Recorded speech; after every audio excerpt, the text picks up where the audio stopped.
Which brings us to Act 3. Jesus makes a very public royal entry into Jerusalem for Passover. People are hailing him as the Messiah. Then he enters into the temple courtyard and he asserts his royal authority by running out the thieves and crooks and stopping the sacrificial system.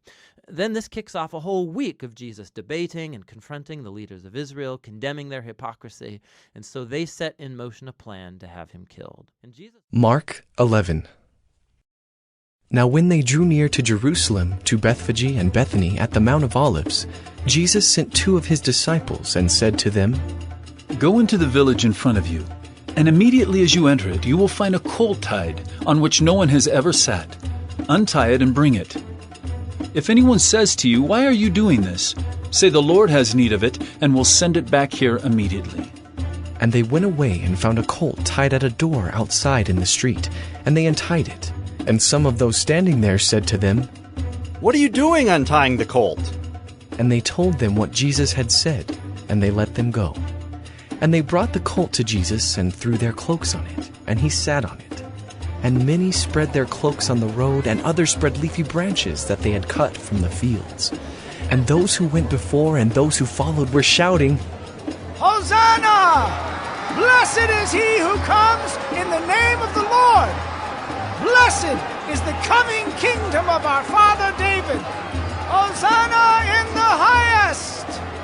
And he entered Jerusalem and went into the temple. And when he had looked around at everything as it was already late, he went out to Bethany with the 12. On the following day, when they came from Bethany, he was hungry. And seeing in the distance a fig tree in leaf, he went to see if he could find anything on it. When he came to it, he found nothing but leaves, for it was not the season for figs. And he said to it, May no one ever eat fruit from you again. And his disciples heard it. And they came to Jerusalem. And he entered the temple and began to drive out those who sold and those who bought in the temple. And he overturned the tables of the money changers and the seats of those who sold pigeons.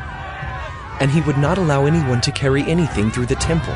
And he was teaching them and saying to them, Oh, is it not written, My house shall be called a house of prayer for all the nations? But you have made it a den of robbers. And the chief priests and the scribes heard it and were seeking a way to destroy him, for they feared him because all the crowd was astonished at his teaching. And when evening came, they went out of the city. As they passed by in the morning, they saw the fig tree withered away to its roots. And Peter remembered and said to him, Rabbi, look! The fig tree that you cursed has withered! And Jesus answered them, Have faith in God. Truly I say to you, whoever says to this mountain, Be taken up and thrown into the sea, and does not doubt in his heart, but believes that what he says will come to pass, it will be done for him. Therefore I tell you, whatever you ask in prayer, believe that you have received it, and it will be yours. And whenever you stand praying, forgive if you have anything against anyone, so that your Father also who is in heaven may forgive you your trespasses. And they came again to Jerusalem. And as he was walking in the temple, the chief priests and the scribes and the elders came to him. And they said to him, By what authority are you doing these things? Or who gave you this authority to do them? Jesus said to them, I will ask you one question. Answer me, and I will tell you by what authority I do these things.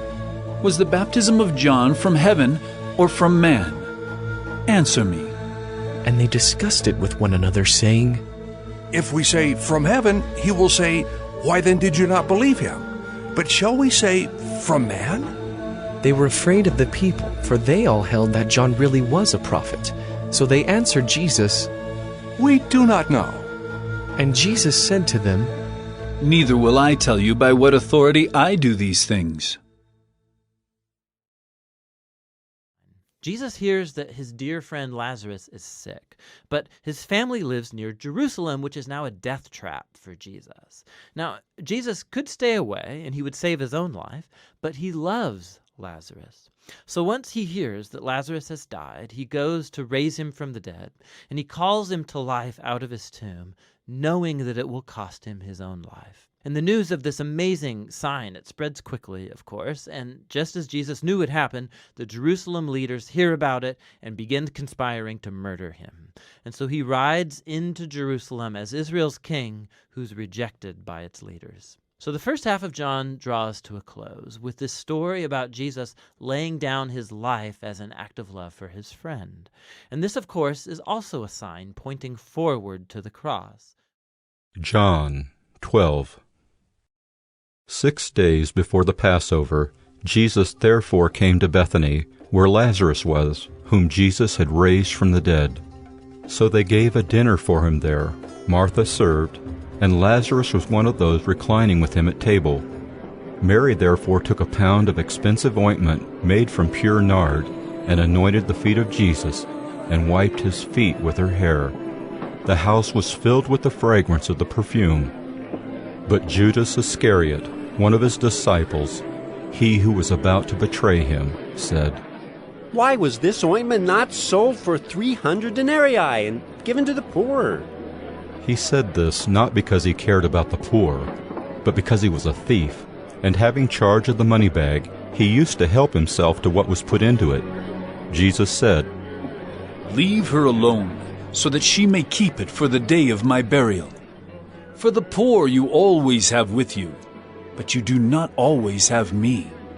When the large crowd of the Jews learned that Jesus was there, they came not only on account of him, but also to see Lazarus, whom he had raised from the dead. So the chief priests made plans to put Lazarus to death as well, because on account of him many of the Jews were going away and believing in Jesus. The next day the large crowd that had come to the feast heard that Jesus was coming to Jerusalem. So they took branches of palm trees and went out to meet him, crying out, Hosanna! Blessed is he who comes in the name of the Lord, even the King of Israel! And Jesus found a young donkey and sat on it, just as it is written, Fear not, daughter of Zion. Behold, your king is coming, sitting on a donkey's colt. His disciples did not understand these things at first, but when Jesus was glorified, then they remembered that these things had been written about him and had been done to him. The crowd that had been with him when he called Lazarus out of the tomb and raised him from the dead continued to bear witness. The reason why the crowd went to meet him was that they heard he had done this sign. So the Pharisees said to one another, You see that you are gaining nothing. Look, the world has gone after him. Now among those who went up to worship at the feast were some Greeks. So these came to Philip, who was from Bethsaida in Galilee, and asked him, Sir, we wish to see Jesus. Philip went and told Andrew. Andrew and Philip went and told Jesus. And Jesus answered them, The hour is come for the Son of Man to be glorified. Truly, truly I say to you, unless a grain of wheat falls into the earth and dies, it remains alone. But if it dies, it bears much fruit. Whoever loves his life loses it, and whoever hates his life in this world will keep it for eternal life. If anyone serves me, he must follow me, and where I am, there will my servant be also. If anyone serves me, the Father will honor him. Now is my soul troubled, and what shall I say? Father, save me from this hour? But for this purpose I have come to this hour. Father, glorify your name. Then a voice came from heaven, I have glorified it, and I will glorify it again. The crowd that stood there and heard it said that it had thundered. Others said, An angel has spoken to him. Jesus answered, This voice has come for your sake, not mine. Now is the judgment of this world. Now will the ruler of this world be cast out.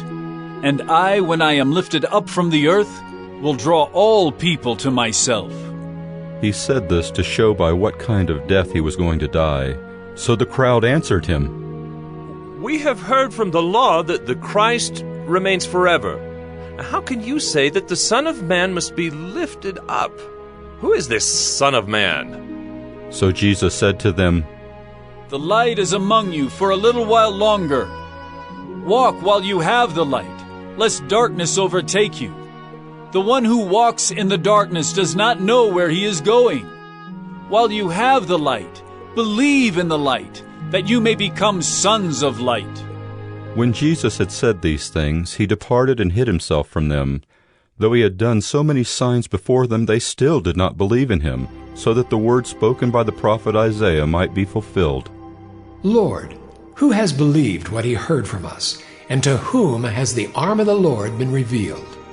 Therefore they could not believe, for again Isaiah said, "He has blinded their eyes and hardened their heart, lest they see with their eyes and understand with their heart, and turn, and I would heal them."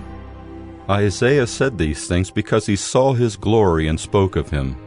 Nevertheless, many even of the authorities believed in him, but for fear of the Pharisees they did not confess it, so that they would not be put out of the synagogue, for they loved the glory that comes from man more than the glory that comes from God.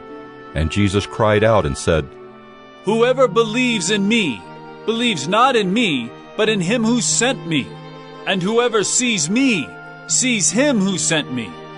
I have come into the world as light, so that whoever believes in me may not remain in darkness. If anyone hears my words and does not keep them, I do not judge him, for I did not come to judge the world, but to save the world. The one who rejects me and does not receive my words has a judge. The word that I have spoken will judge him on the last day. For I have not spoken on my own authority, but the Father who sent me has himself given me a commandment, what to say and what to speak. And I know that his commandment is eternal life.